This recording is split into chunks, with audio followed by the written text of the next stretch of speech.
I'm live. I'm reading out of Scarlet Feather. It's a far memory story by Joan Grant.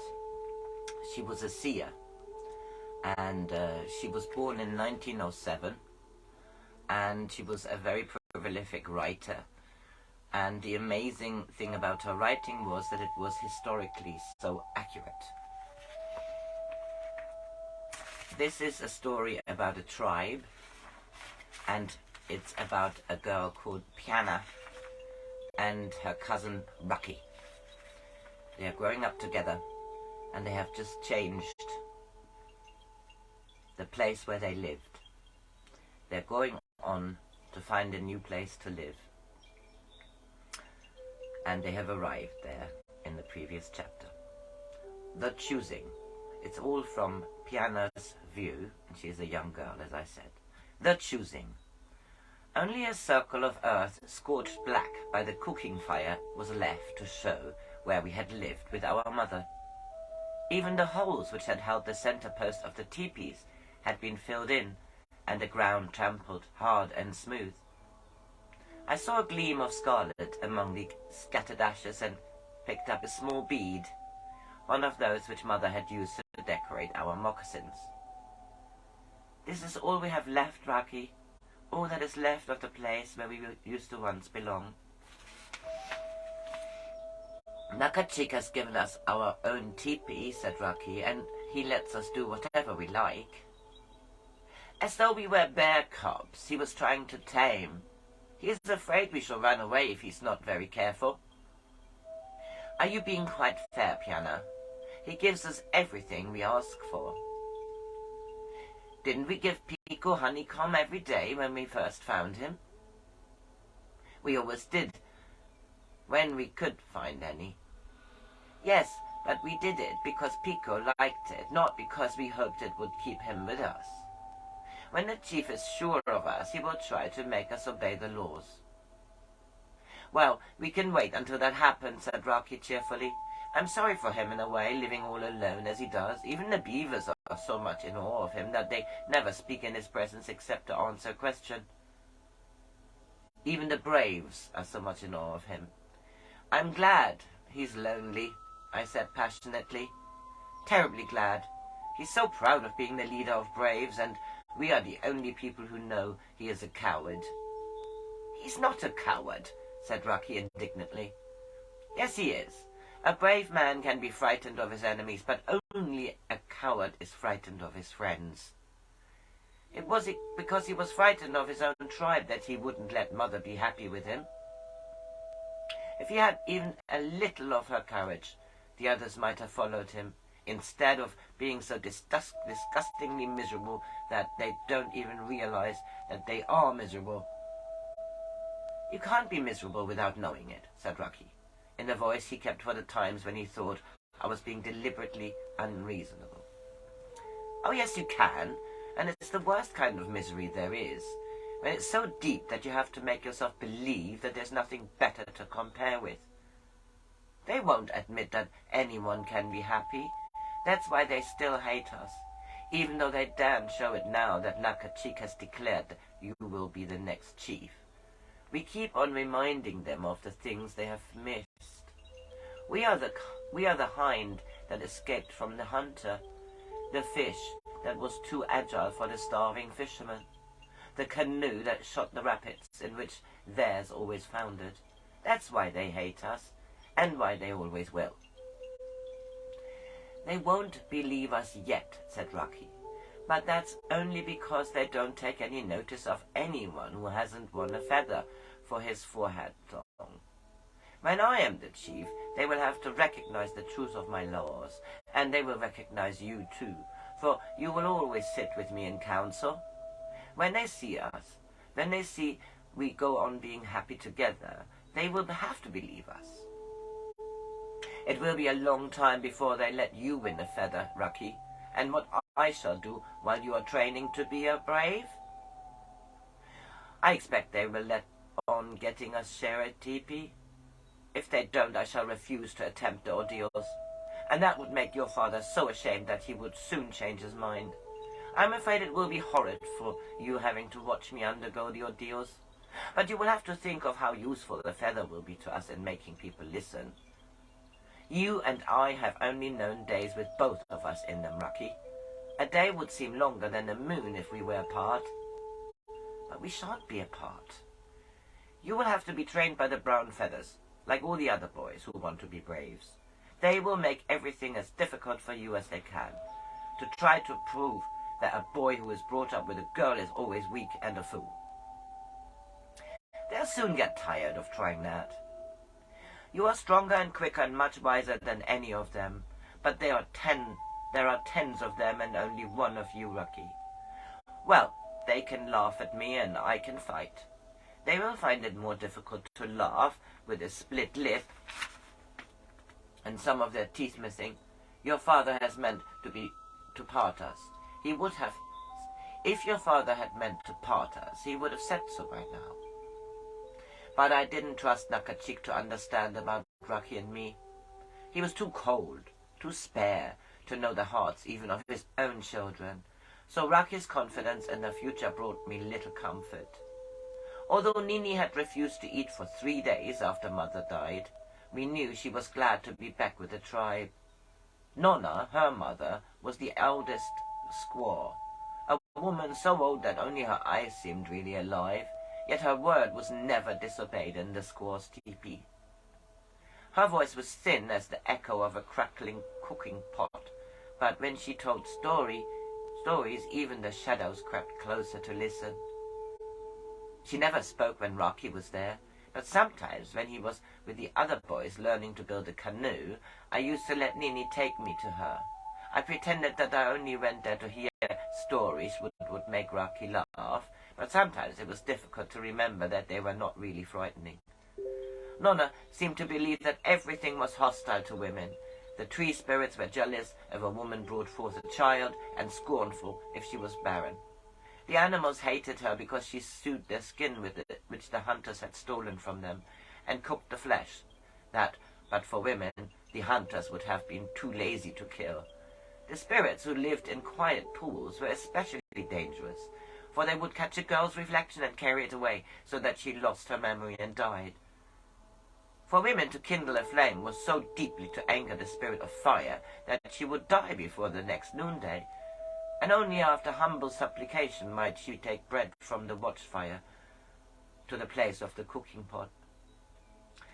So many trivial things might lead to disaster. If a girl wore more than 100 or less than 90 beads in her forehead band, she might go blind. If one of her bracelets broke, it was certain that her first 2 children would be born dead. But of all the things the squaws accepted without question, the most surprising to Raki and me was the choosing. This took place every year at the full moon before midsummer, and was the only tribal feast in which the women played an important part. All squaws between 16 and 32 were concerned in it.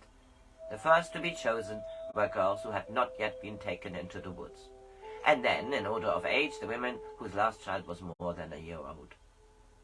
For days the squaws' teepees buzzed with preparations like hollow tree trunks full of bees.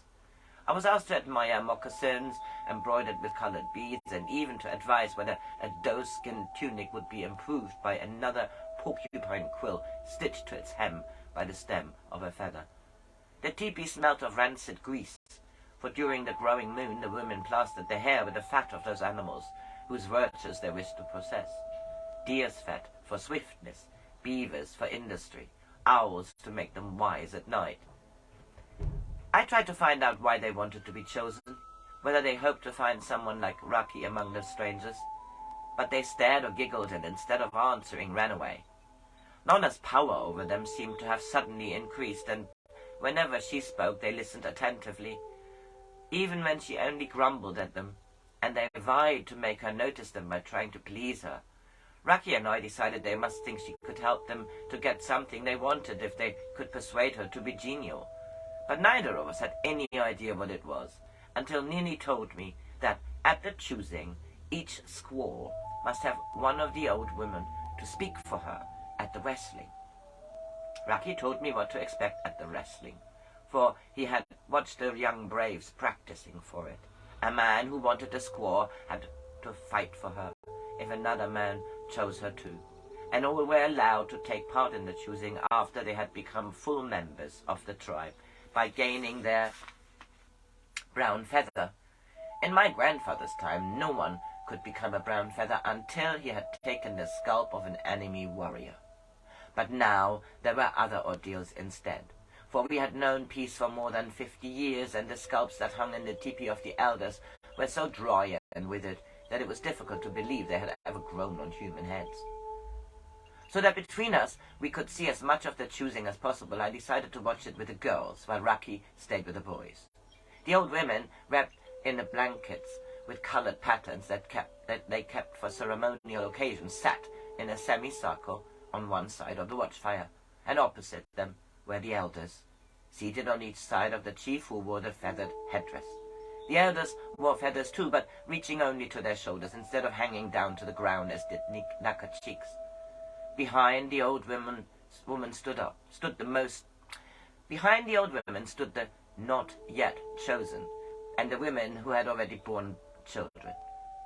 I was with the younger girls and the women who were not going to take part, either because their babies were too young or they are too old. The ground sloped up towards the cliff, so I was able to see everything that happened.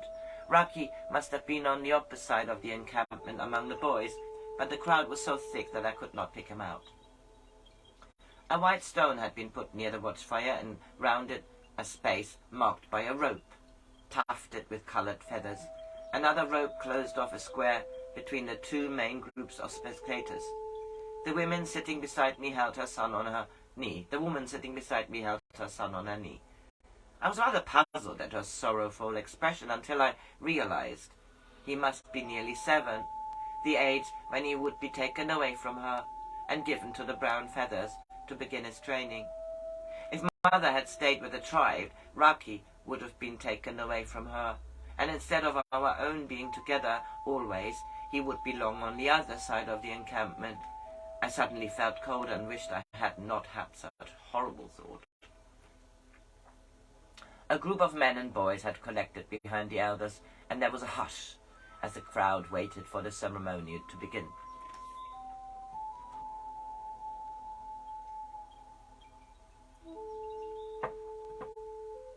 One of the elders called out the names of 2 boys, and at the same time Nonna spoke the name of one of the girls who were standing behind her. The girl walked forward and stood at the white stone, and the 2 boys came to take their place on each side of it. Then one of the old women went up to the girl and in a loud voice began to proclaim her advantages, pausing between each statement to allow it to be given full attention. Her name, her age. The boys stared without displaying any interest, and the old woman's voice became more urgent. Her hair, see, the braids are thicker than my wrists, and they have never starved for good grease. Her teeth are as strong and white as a musk's rat, and she is lively as a chipmunk. The boys began to walk around the girl, noticing each point that the old woman described with such enthusiasm. Look at her moccasins, that fine reed work, which proves she's intelligent and has nimble hands. Her shoulders are strong enough to carry a deer. Her feet are broad and can walk far uphill without tiring. The girl stared in front of her, her face expressionless.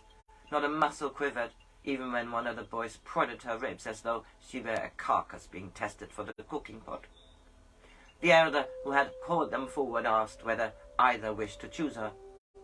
Both boys held up their right hand, the sign of assent. At this, a ripple of excitement ran through the crowd, for it meant they must wrestle for her. I had often watched Raki wrestle, so it wasn't very interesting, though I saw one of them win by a new hold that sent the other spinning over his head. Then the victor shouted a challenge, which could be answered by any of the boys of his own age, but no one took it up, and without looking at the girl, he walked off towards the roped square. The girl followed him.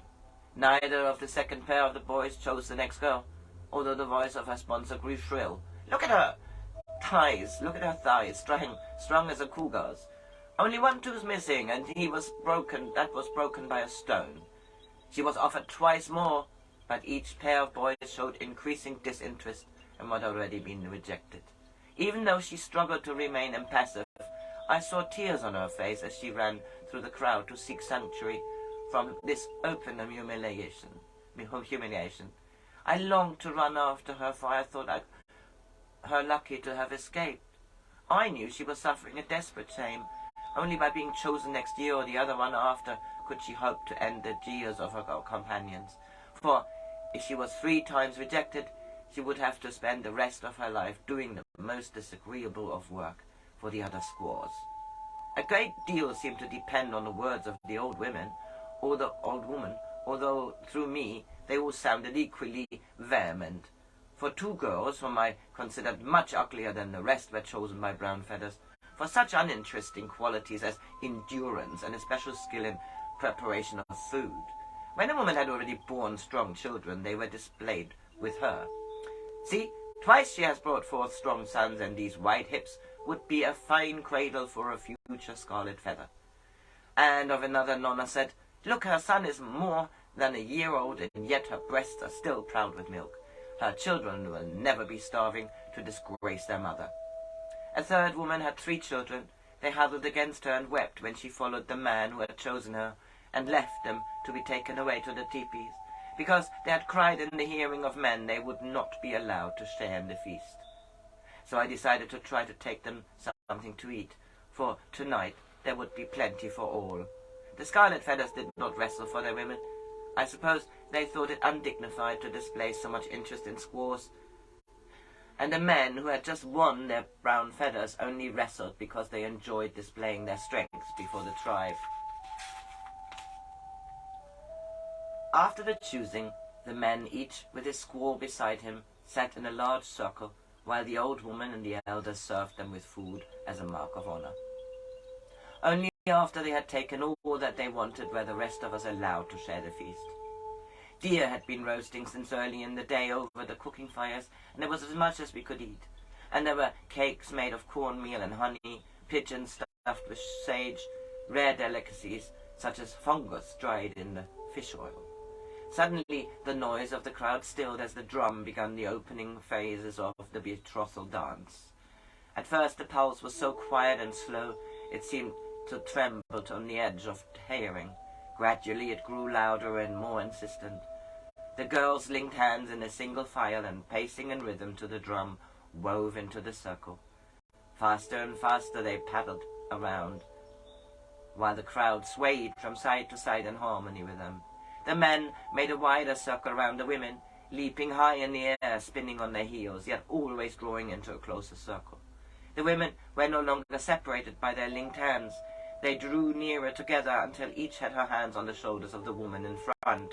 Their bodies were pressed close, a wall of women drawing into a narrow spiral, until they were a pillar of women on whom the men were closing in. Shouting, leaping men, their bodies glistening with sweat, men who had thrown off their impassivity and roared like stags in autumn. Then, as the drumming reached a new peak of frenzy, the men broke into the whirling cone of women, who screamed and struggled and pretended to try to escape. Or was it pretense? Were those real screams of terror? I was frightened, and wished I had stayed with Raki. I looked at the women among whom I was standing. There was pity on some of the older faces, but the younger seemed only envious or excited. So I hoped that the screams were only part of the ritual, like the brandishing of tomahawks in a war dance. As each man caught his woman, she ceased to struggle. He slung her over his shoulder like a deer and carried her across the encampment to fling her down before the totem. Beside it stood an elder and one of the old women, whom I recognized as Nonna. The man held out his hands, and into their palms they put something that they took from 2 pottery jars. Later, Raki told me it was blood and corn. The girl still lay face downwards on the ground, but when the man spoke her name, she crept to her feet and raised herself until she could lick the palms of his hands. This seemed to make them become ordinary again, for the man walked away and the girl followed 5 paces behind him until they took their place with those who had already done homage to the totem. At moonrise the tribe gathered in 2 long rows, the women on one side, the men on the other. Through this avenue of people walked the chosen. the man leading the squaws walking docilely behind them. We watched them take the path to the woods. Some would return before the next full moon, others not until the moon after, but they would never speak of what happened to them, nor might they mention after they had returned to the squaw's teepee the name of the man who had taken them away. It was difficult to remember that these people were of the same blood as Raki and me, for nearly everything we said to them seemed beyond their understanding, as though an oriole tried to explain to a beaver the freedom of wings. One day I asked the girl whether she was happy, and she stared at me as though she didn't know what the word meant. Raki said the boys were just as strange. They did everything with terrible determination. When they spared a fish, they must always try to get some more than the next boy, even when they didn't need fish to eat. They must always try to paddle like Hanu faster than the others, to find more difficult ways up the cliff. They thought it splendid to go without moccasins on stony ground, and felt proud instead of foolish when they came back with their feet clotted with blood. Can you make them understand it's silly to suffer unnecessary pain? I said to Raki. No, I can't. I tried. But they stared at me as though I was mad, and then began to jeer, shouting, Raki is afraid of being hurt. Raki is a coward. I tried to explain that I didn't mind pain if it was any use to anybody, but they only laughed. None of them really laugh, Raki. The girls make a kind of shrill giggle and the boys laugh at people, but they never sound as though they were properly happy. Perhaps they never are. Their favorite ambition is to have a face which doesn't change with their thoughts. One of the braves earned his scarlet feather by smearing himself with honey and letting fire ants crawl over him while he didn't twitch a muscle. They stung him so badly that he nearly died. The boy who told me about it looked horrified when I said I didn't sound very useful. The girls want to be impassive too. They tickle each other and put pads of nettles between their thighs, and some of them drive thorns under their nails. Why do you suppose they do this? I suppose it's because they still listen to the sorrow bird. Mother said it was the greatest of all enemies, except the canyon of the separation, and that until everyone